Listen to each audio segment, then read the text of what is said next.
Hemos estado leyendo el libro de Deuteronomio. Hoy vamos para el capítulo 10, Deuteronomio capítulo 10.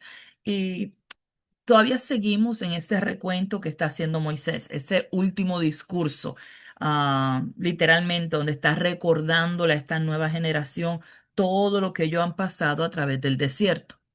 La semana pasada estuvimos viendo el tiempo que él le está contando cuando ellos, la primera vez que él subió al monte y bajó y ellos habían hecho un becerro de oro y todo lo que pasó en ese proceso, o sea, sus padres, los padres de ellos, ¿verdad? Y cómo él oró a Dios, aunque Dios quería destruir la nación, cómo él oró a Dios y Dios los perdonó. Luego, en el capítulo 10 él continúa la siguiente parte de la historia.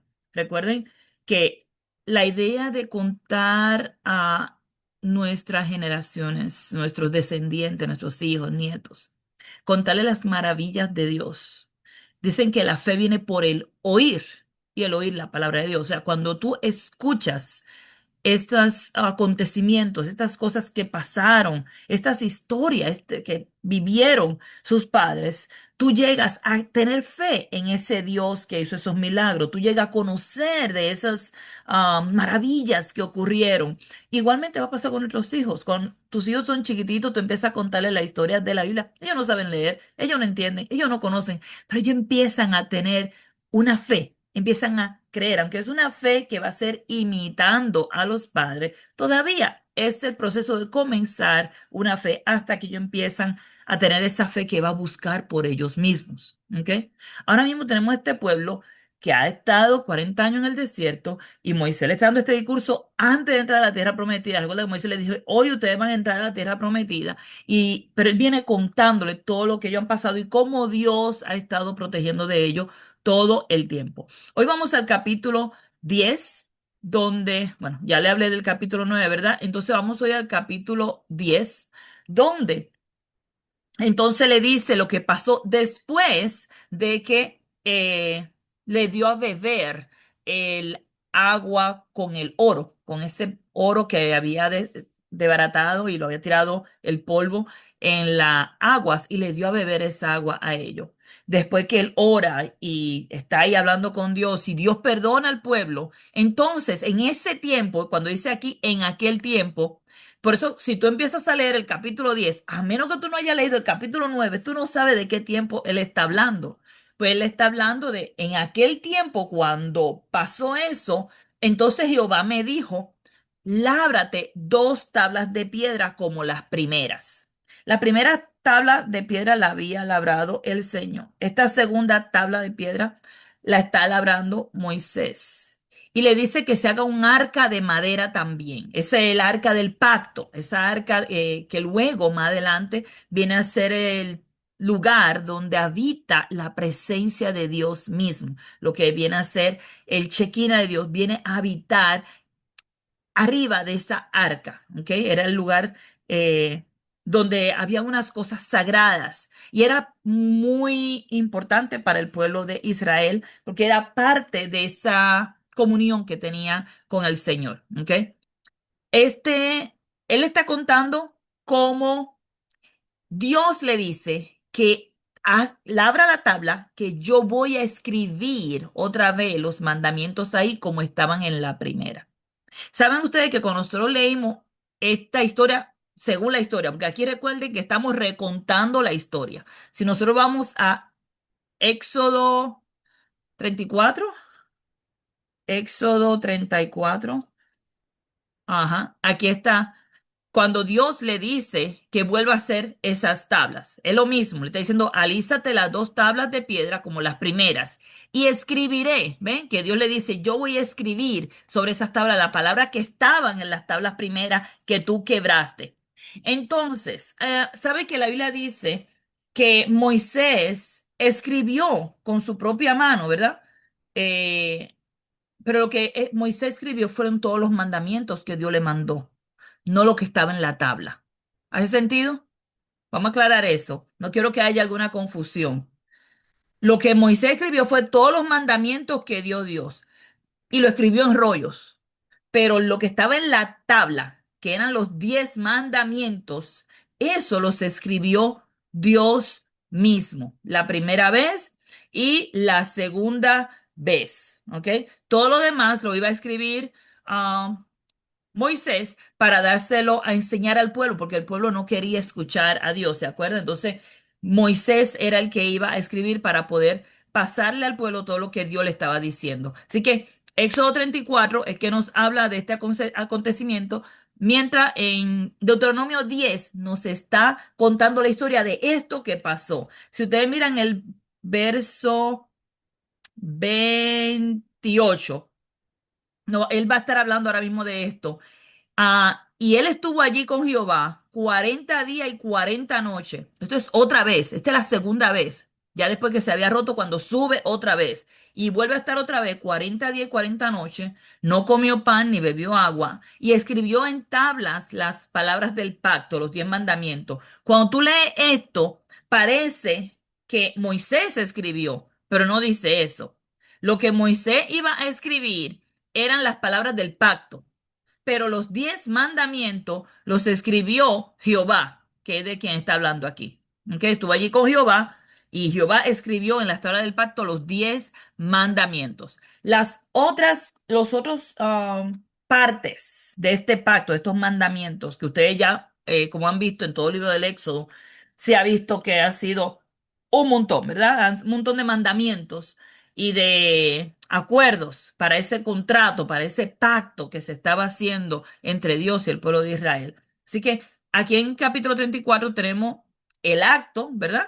Y luego en el Deuteronomio 10 vemos a Moisés contando estas mismas cosas, narrándolas.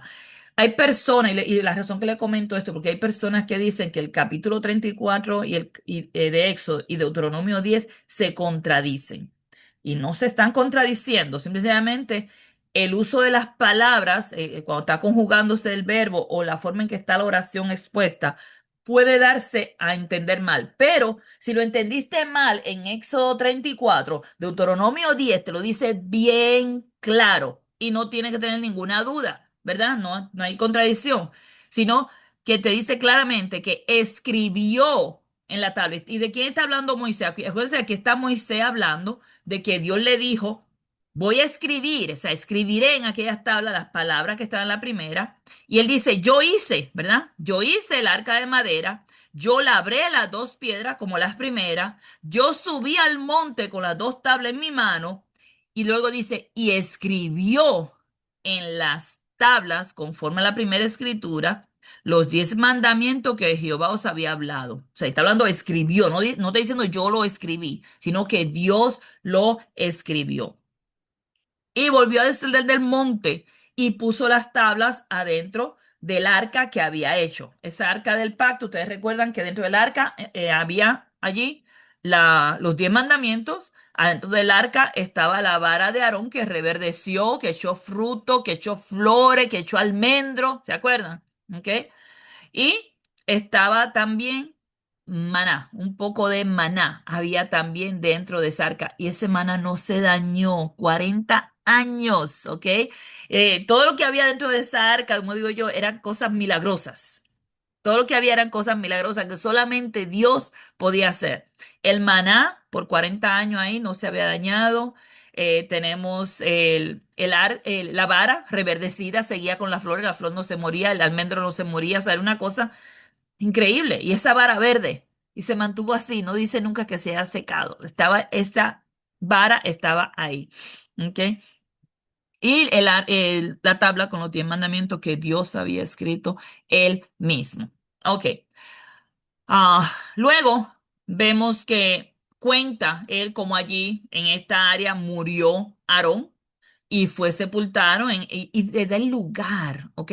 Tal vez hoy día nosotros no podamos encontrar ese lugar, pero lo hermoso cuando tú vas a la Biblia es que aunque los nombres de esas ciudades ya no estén, no te está contando un lugar de hada, no te está contando un lugar ficticio.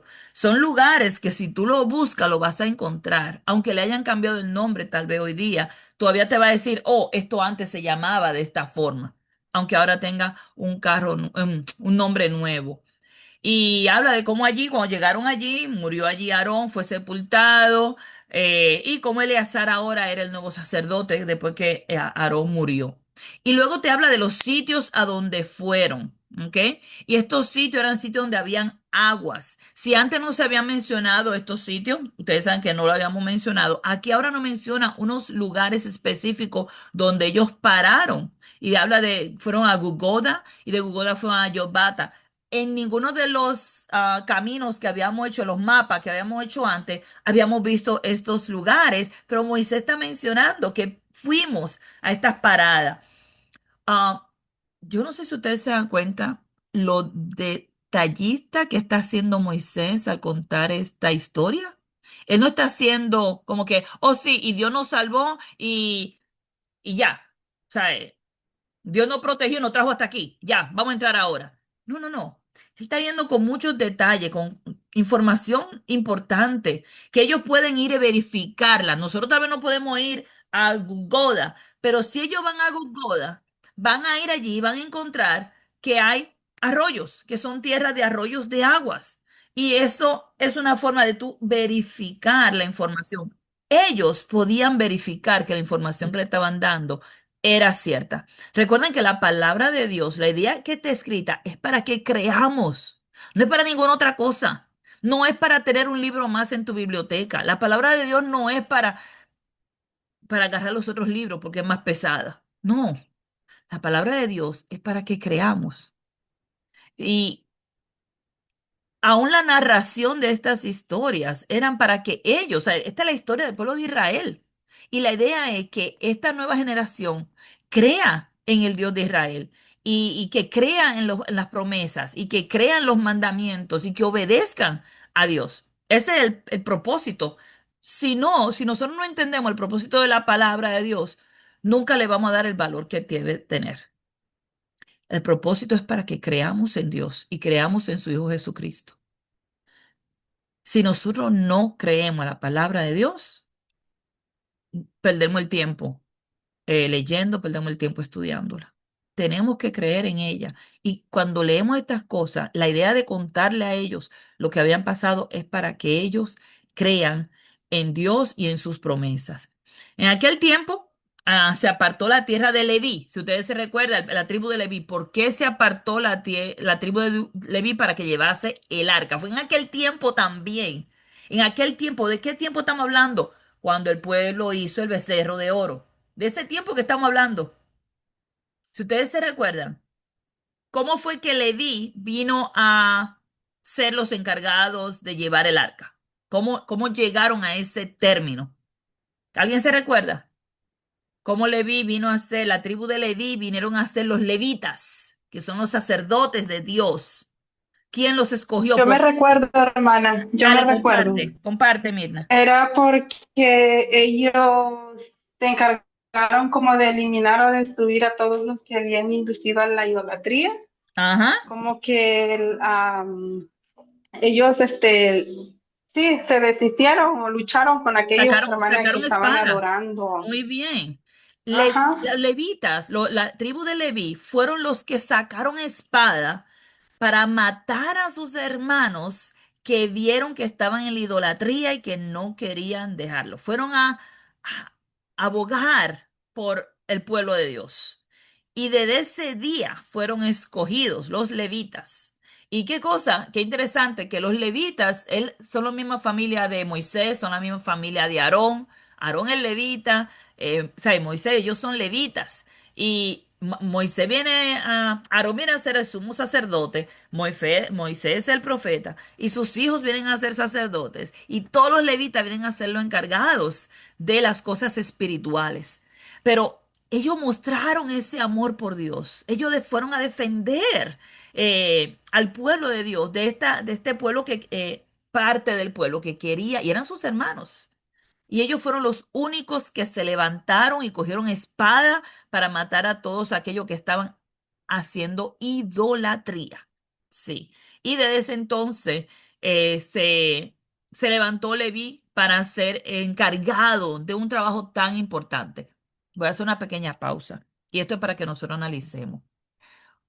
¿Usted alguna vez ha pensado en esos hermanos o hermanas que ministran la palabra, que ministran las cosas de Dios?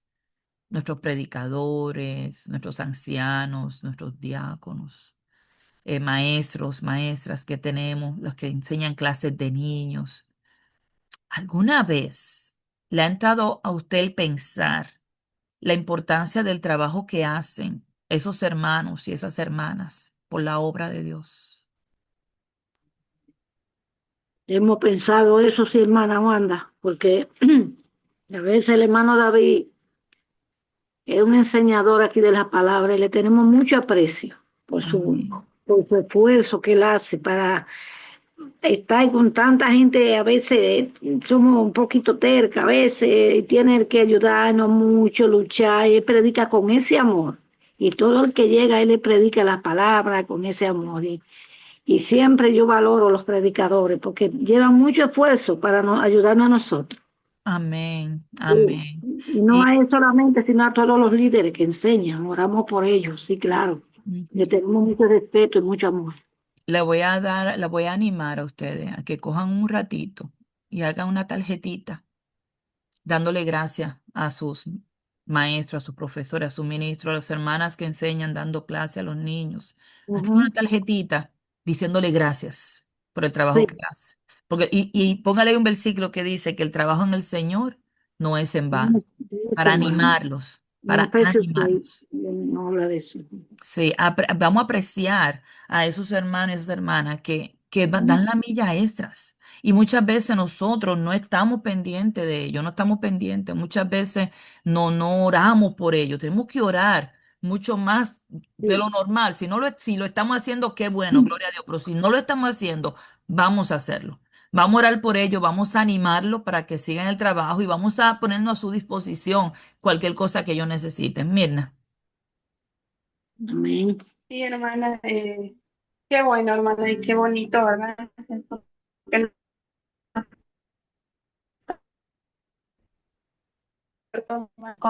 Que sí, en verdad ellos, sobre todo, hermanas, aquellos que hacen un buen trabajo, porque es bien apreciado. Bueno, lo digo, hermana, por mi congregación.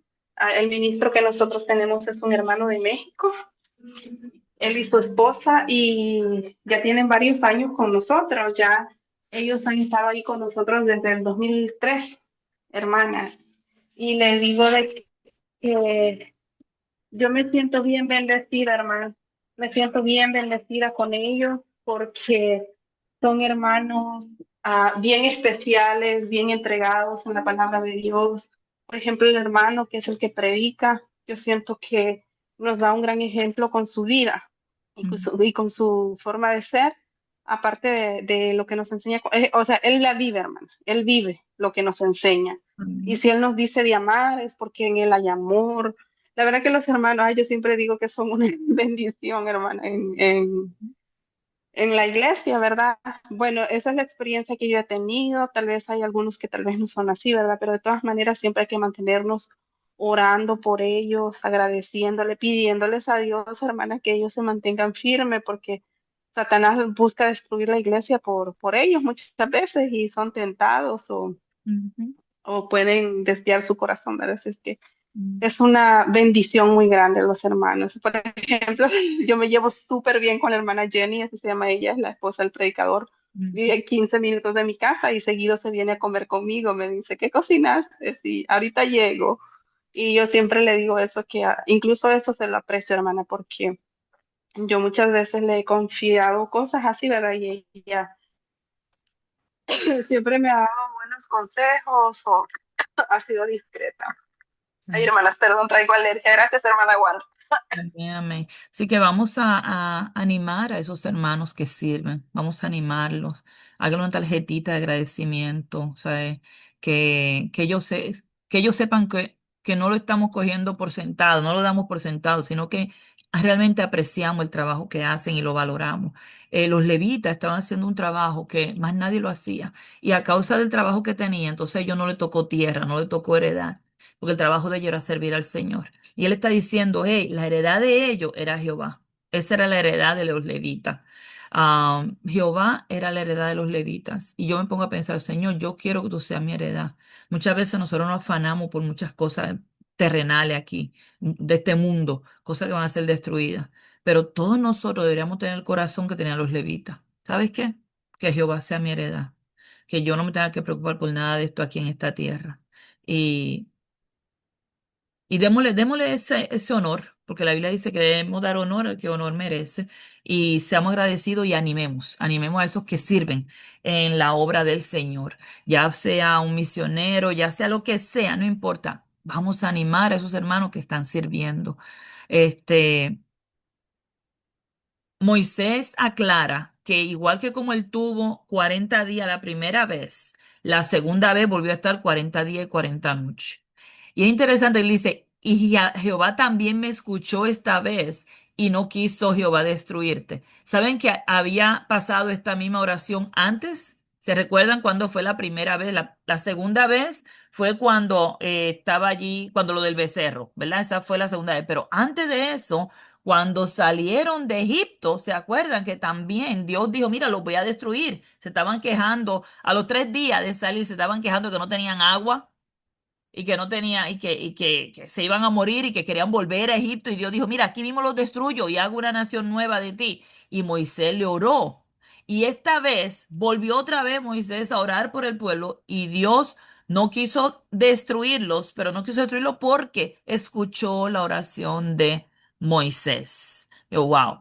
Así que vamos también a orar por estas cosas. Vamos nosotros también a orar para que el pueblo de Dios no sea destruido a causa del pecado, sino que Dios tenga misericordia de cada uno de nosotros. Y en el proceso él dice, seguimos andando, seguimos corriendo.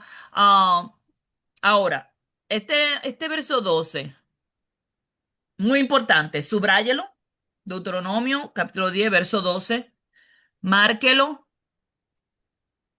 12 y 13. Vamos a subrayarlo, vamos a marcarlo, vamos a tratar de recordarlo, tratar de memorizarlo, apúntelo en su libreta, apúntalo en una notita, un papel y póngalo en su nevera, póngalo en el espejo del baño, donde sea, pero póngalo. ¿Qué es lo que Dios quiere de ti?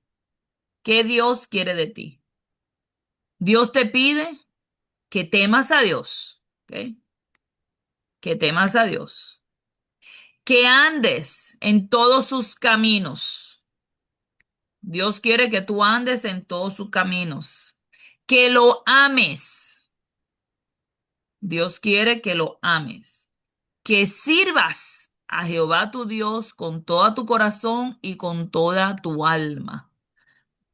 Que sirvas a Jehová tu Dios con todo tu corazón, con toda tu alma. Que guarde los mandamientos de Jehová y sus estatutos. Ok. 5 cositas. Bueno, cinco cositas. 5 cositas para recordar. Puede hacerlo en forma de una lista si se le hace más fácil. 5 cositas. Que temas a Jehová tu Dios, que andes en sus caminos, que lo ames, que sirvas y que guardes sus mandamientos. 5 cositas. Ahora vamos a analizar cuáles de estas nosotros no estamos haciendo. Porque puede ser que digan, sí, yo estoy en la iglesia, yo ando en sus caminos, yo temo a Dios. Ah, ¿le estás sirviendo? ¿Estás trabajando para el Señor? ¿Cómo se sirve al Señor? ¿Ir a la iglesia es servir al Señor? ¿Ustedes piensan que si yo voy a la iglesia ya yo estoy sirviendo al Señor? Eso es andar en sus caminos, ¿verdad? El Señor me manda que me congrega. Eso es obedecer su mandamiento. Aquí donde dice guarden sus mandamientos. Eso sería ir a la iglesia, eso es guardar los mandamientos.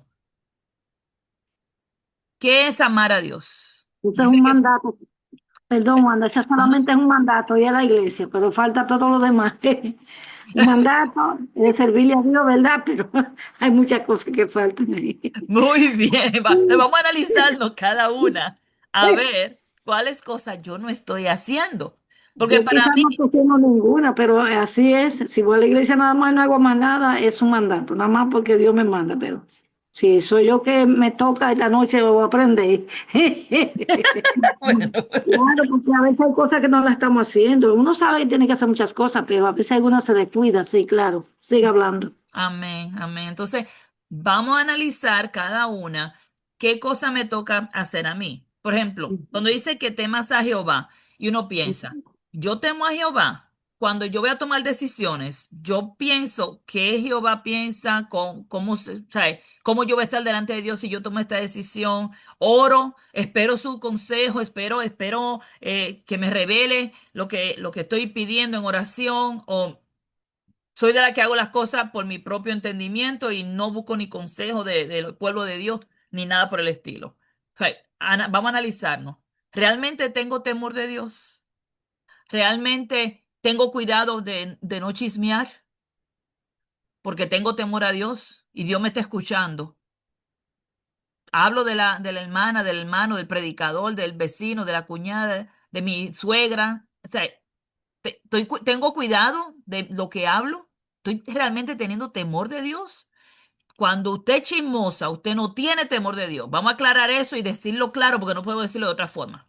Si usted es una persona que se anda quejando, usted no tiene temor de Dios. Porque la Biblia dice que nos ha dado ejemplo para que no nos quejemos como ellos se quejaron y quedaron postrados en el desierto.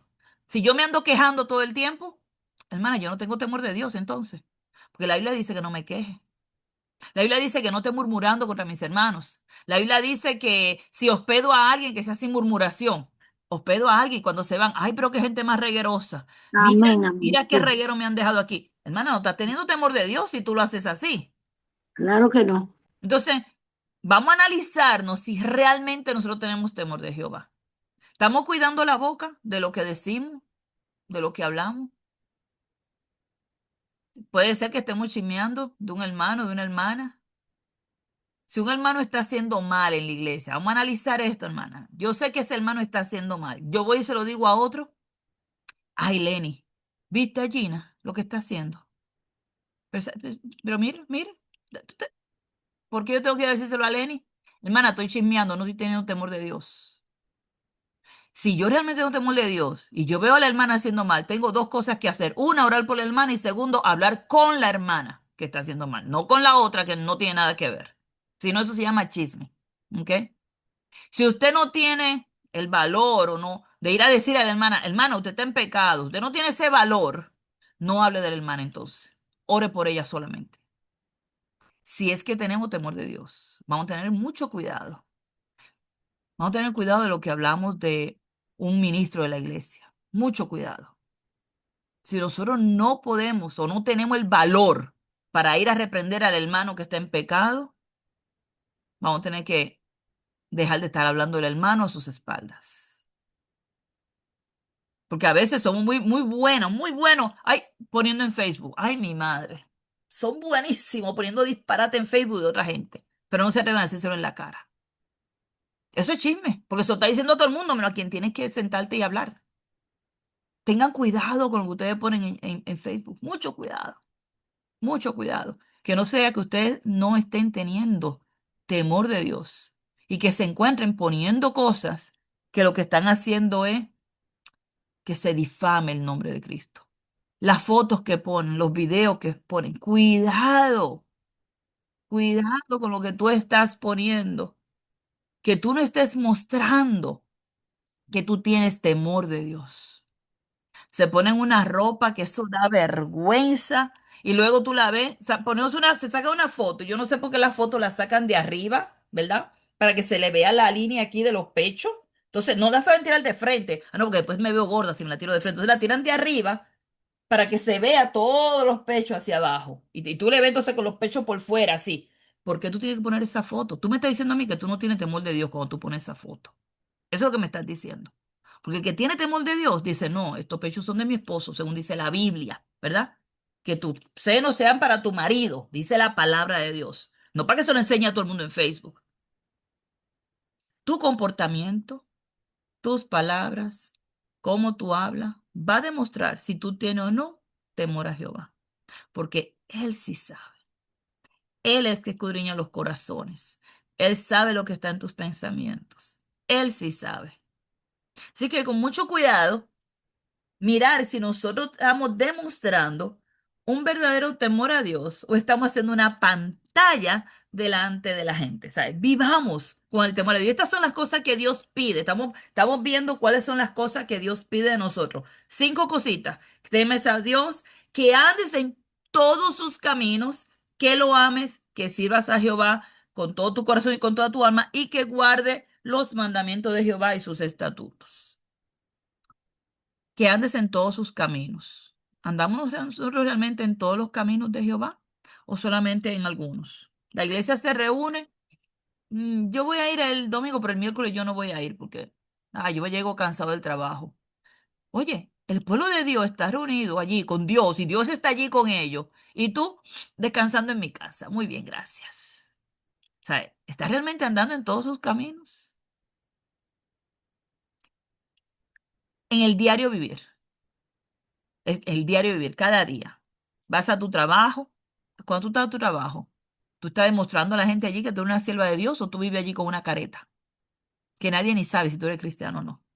Es malo, no, no crees ni siquiera que tú tengas temor de Dios, porque la forma en que te comportas no lo demuestra. O sea, cuando tú no demuestras un temor a Dios, tú no vas a andar en los caminos del Señor. Eso va juntito. Tal vez tú no chismeas de la hermana de la iglesia, pero tal vez está en el trabajo chismeando de la compañera de trabajo. Es lo mismo, es la misma cosa. No importa dónde estés.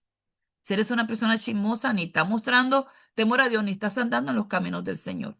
Andar en los caminos del Señor no es solamente ir a la iglesia, hermanas. Tengan cuidado de pensar algo tan simple, tan, tan mínimo. Eso es bien minimalista. Lo mínimo.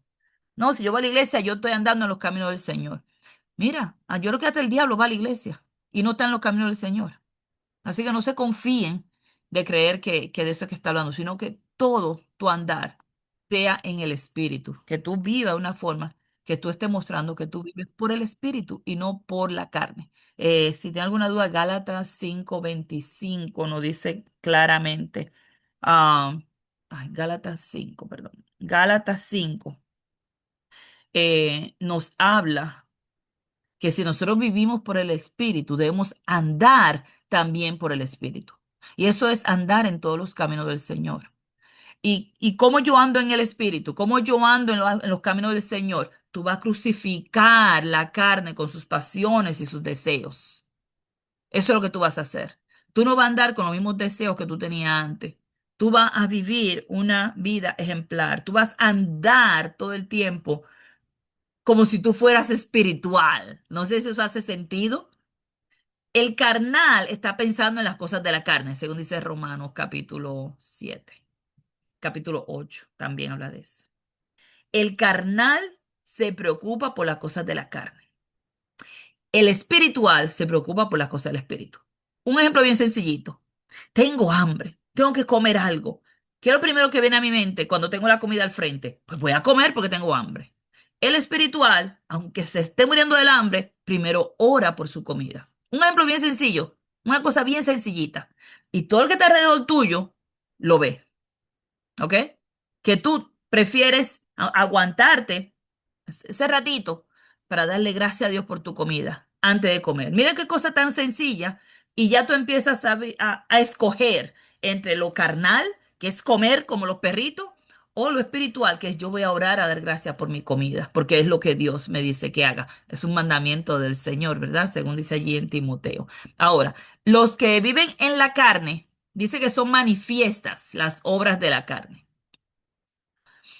Y da una lista aquí, esto es una de las muchas listas que encontramos en la Biblia, de cuáles son las obras de la carne. Si tú estás andando en el camino del Señor, tú no vas a cometer ninguna de estas cosas.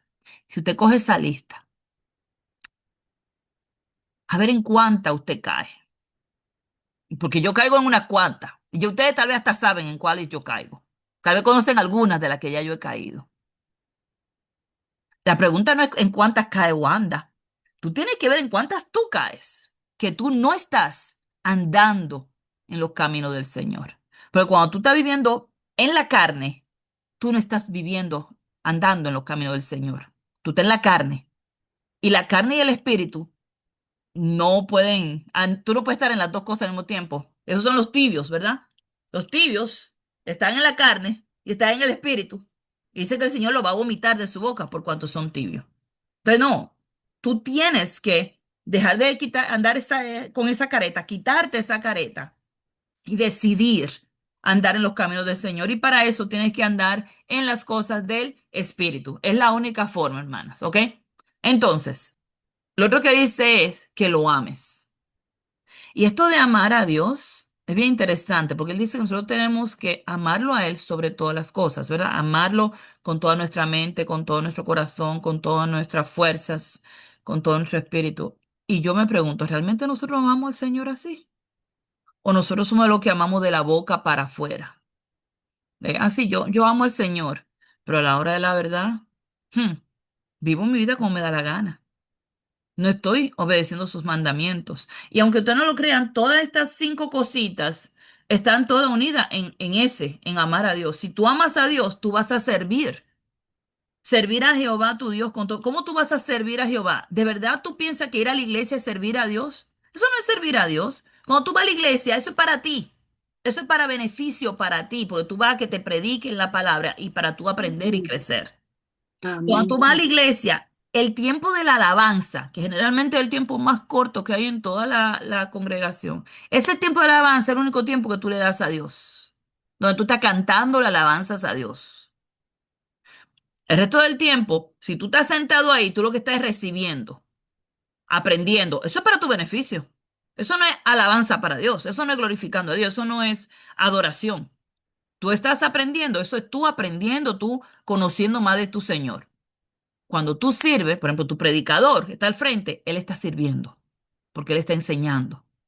La maestra de los niños están sirviendo. El que limpió el baño está sirviendo. El que preparó la cena está sirviendo. O sea, vemos un montón de hermanos que están sirviendo. Si tú eres de la que llegue y estás sentada, ¿ok?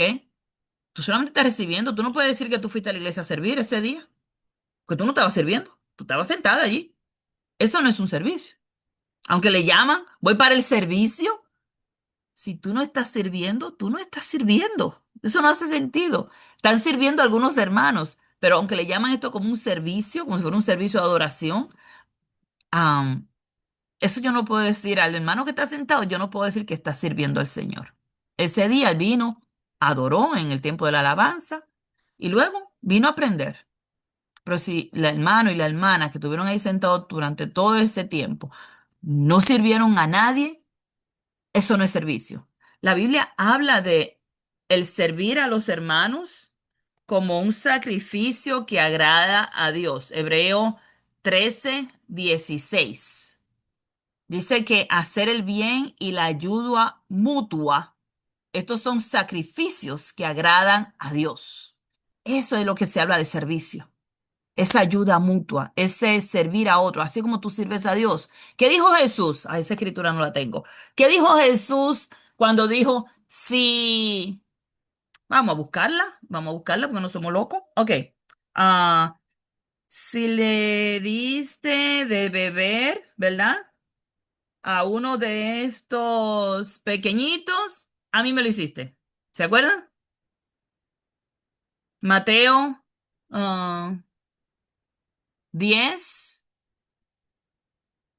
42. Vamos a ver qué dice Mateo 10. A ver si es ahí. 42. Ok, aquí está. Bueno, aquí hay uno de los sitios que lo dice. Esto es uno de ellos. Hay otro sitio que dice diferente. Pero miren cómo dice este. Y cualquiera que dé a uno de estos pequeñitos un vaso de agua fría solamente, por cuanto es discípulo, de cierto os digo que no perderá su recompensa. Aquí está hablando de un servicio, darle un poquito de agua fría a un discípulo del Señor. Está hablando de servir, ¿verdad? ¿Y cuál es ese otro que dice? Vamos a seguir buscando, porque todavía no lo he encontrado. Si alguien lo tiene, me lo puede compartir. Si alguien lo encuentra primero que yo, porque tengo ahora ese versículo en mi cabeza. Este dice, a mí me lo hiciste. ¿Y cuándo te vimos? ¿Se acuerda que dice, ¿y cuándo te vimos? No, no está en Mateo 7, creo. Voy a ver. Yo estoy en 25. Mateo, sí, en Mateo Mateo. 25.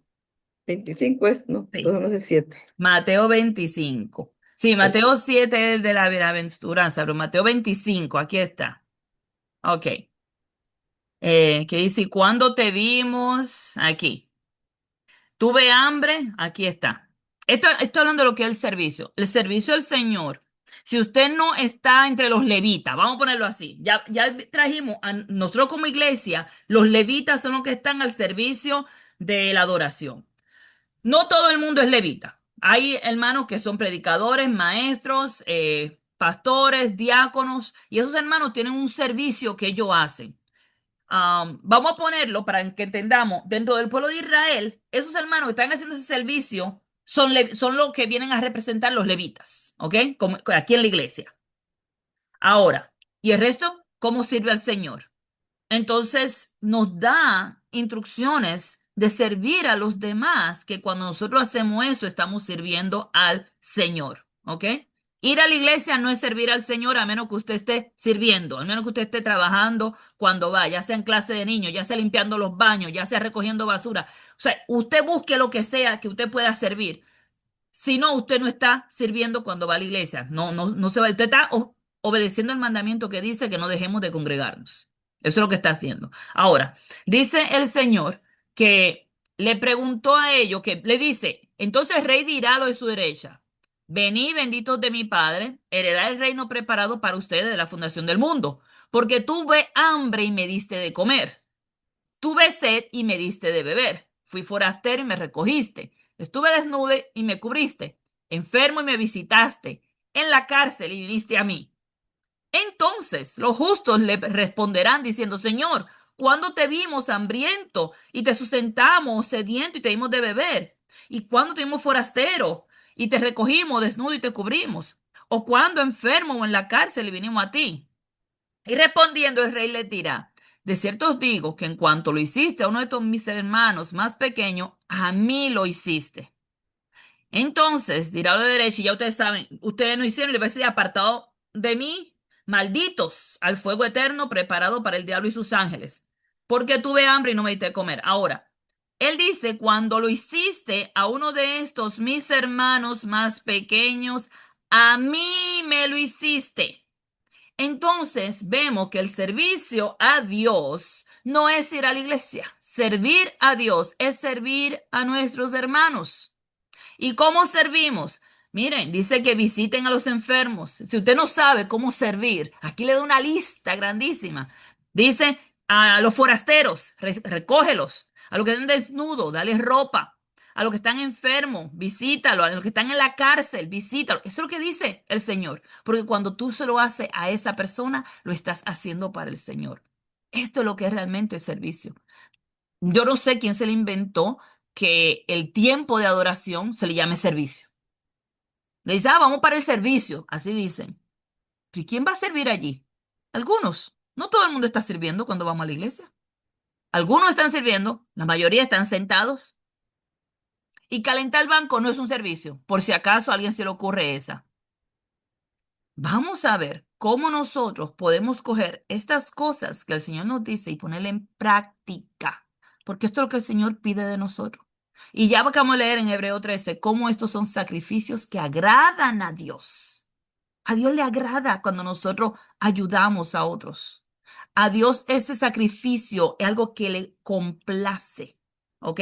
Entonces, vamos nosotros a ver cómo nosotros ponemos en práctica. Si nosotros no lo estamos haciendo, vamos a visitar a las viudas. Dice allí Santiago, la religión verdadera es visitar a las viudas de los huérfanos en sus tribulaciones. Y visitarlo no es ir a tomarse el café de ellos. Es llévele café para que ellos puedan beber. O sea, no es que vaya y le bebe el café y le come el pancito. Vaya y llévele el café y pan. Y si quiere, entonces, pues come con ellos, pero déjele algo allí para ellos. O sea, no es solamente ir a la chelcha y al compartir, sino ayudar a las viudas y a los huérfanos que están pasando por situaciones difíciles, ir a animarlos, a que ellos sepan que no están solos, que si necesitan algo que usted como iglesia, como su hermano en Cristo, está ahí.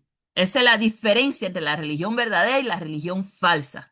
El servicio a Dios. Si quieren esa escritura, creo que está en Santiago, se me olvidó ahora, la religión verdadera, que dice, sé que está en Santiago, lo vamos a encontrar ya mismo.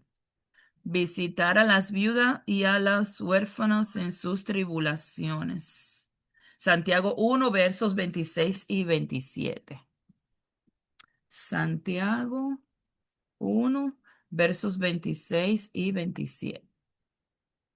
Entonces, vamos a aquí, si alguno se cree religioso entre vosotros y no refrena su lengua, ven la necesidad de refrenar la lengua, sino que engaña a su religión, se engaña a su corazón, la religión de tal es vana. Entonces, la religión pura y sin mácula o sin mancha delante de Dios, el Padre es esta: visitar a los huérfanos y a las viudas en sus tribulaciones y guardarse sin mancha del mundo.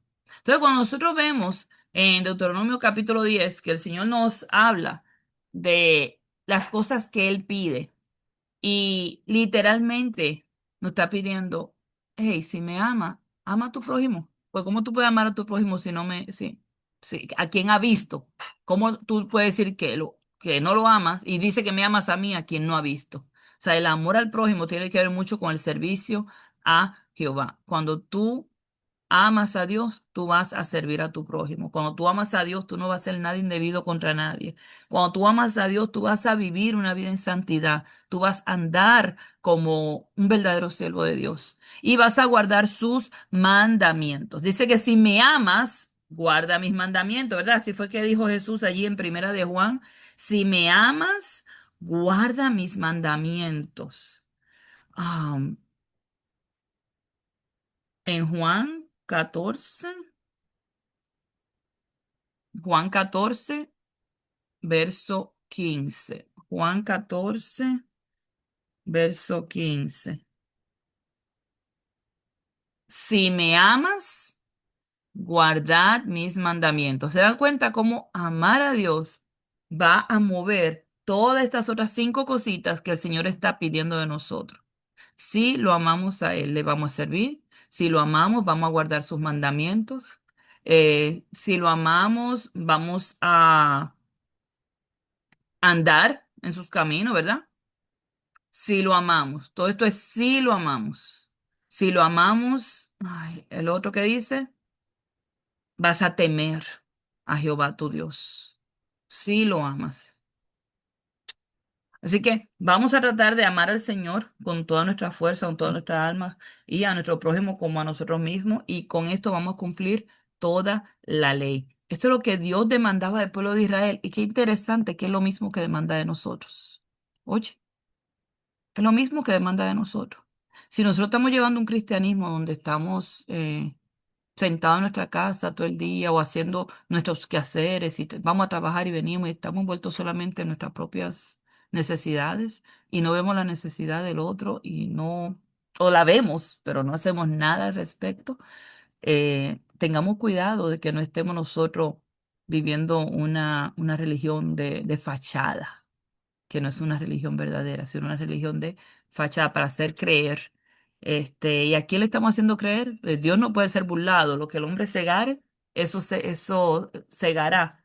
Así que tal vez nos estamos engañando a nosotros mismos, porque a Dios no lo podemos engañar. Y luego, ustedes van a ver cómo le va a dar instrucciones aquí en estos siguientes versos de que amen al extranjero, ¿ok? Teme a Jehová, sírvele a él, no vaya detrás de otros dioses. Cuida de la huérfano, cuida de la viuda. Lo ven aquí los versos 18. Dios va a cuidar de ellos por medio de nosotros. Óigame bien. Dios cuida del huérfano, de la viuda, del extranjero, por medio de su iglesia, por medio de su pueblo. Si nosotros como pueblo de Dios no nos preocupamos ni por la viuda, ni por el huérfano, ni por el extranjero, si nosotros no ayudamos a nadie, no estamos cumpliendo con el propósito de la iglesia, ¿ok? No estamos cumpliendo con el propósito de la iglesia. Dios, que es grande, poderoso y temible, que no hace acepción de personas, ¿ok? No hace acepción de personas. Y Él quiere que nosotros seamos sus manos, sus brazos, aquí. Eso supone que no sea el trabajo que nosotros como iglesia hagamos. Vamos a servir a Dios, vamos a servirlo, seguirlo, amarlo y que Él sea el objeto de toda la alabanza, ¿verdad? Que Él sea el objeto de toda nuestra alabanza.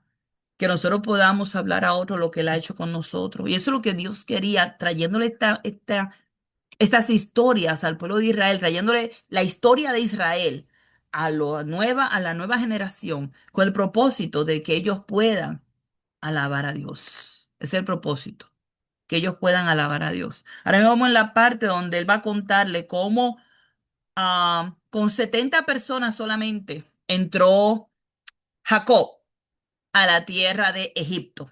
Y ahora mira dónde están. Yo no sé si tú puedes verte cuando tú estabas en Egipto allá y cuando Dios te sacó de Egipto y tú puedes ver la diferencia, ¿verdad?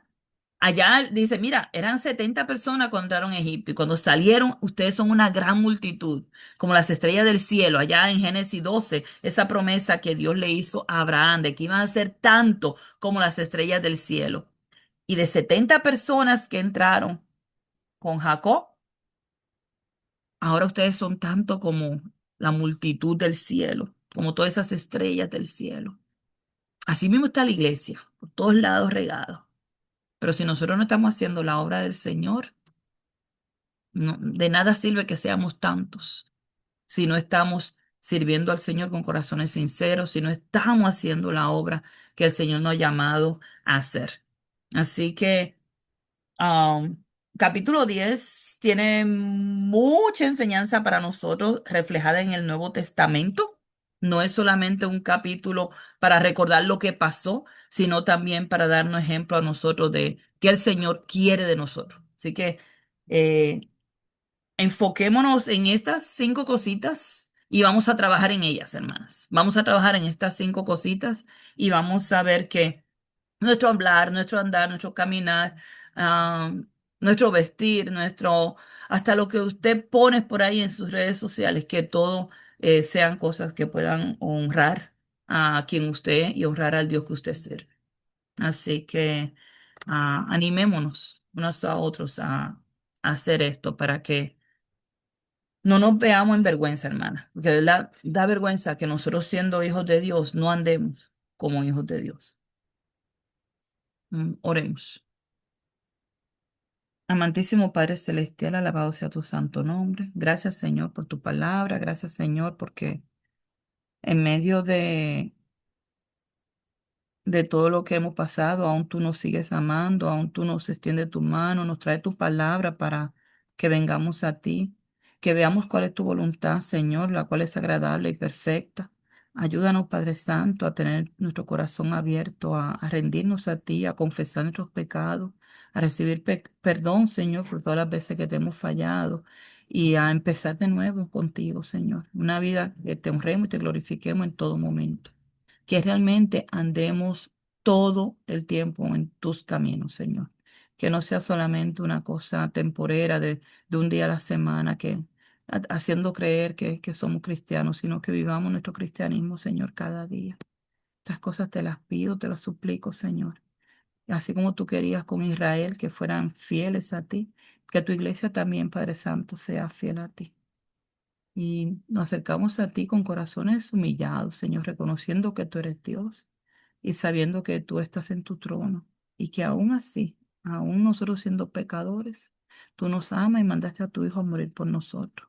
Gracias, Señor, por ese amor tan grande que va más allá de nuestro entendimiento. Te alabamos y te adoramos. Te oramos, Señor, en el nombre de Jesucristo, tu Hijo amado, que vive y reina por los siglos de los siglos. Amén. Amén y amén.